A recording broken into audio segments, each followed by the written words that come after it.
Hello guys, in this video I'm going to show you how to report an issue in the Airbnb app. But before that, don't forget to subscribe and leave a comment down below because at 10,000 subscribers I'm going to show you my whole YouTube revenue statistics and growth strategy.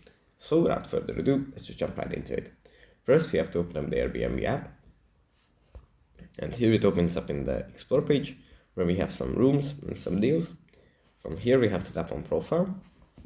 And in Profile, it opens up like this. We have to scroll down a little bit, and then we find the report a neighborhood concern under support. We can tap on this. It's going to load, and here we have some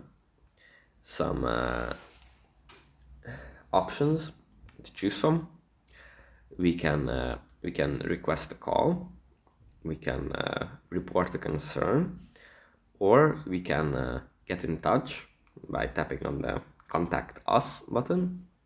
And yeah, we can just report some issues that we have encountered.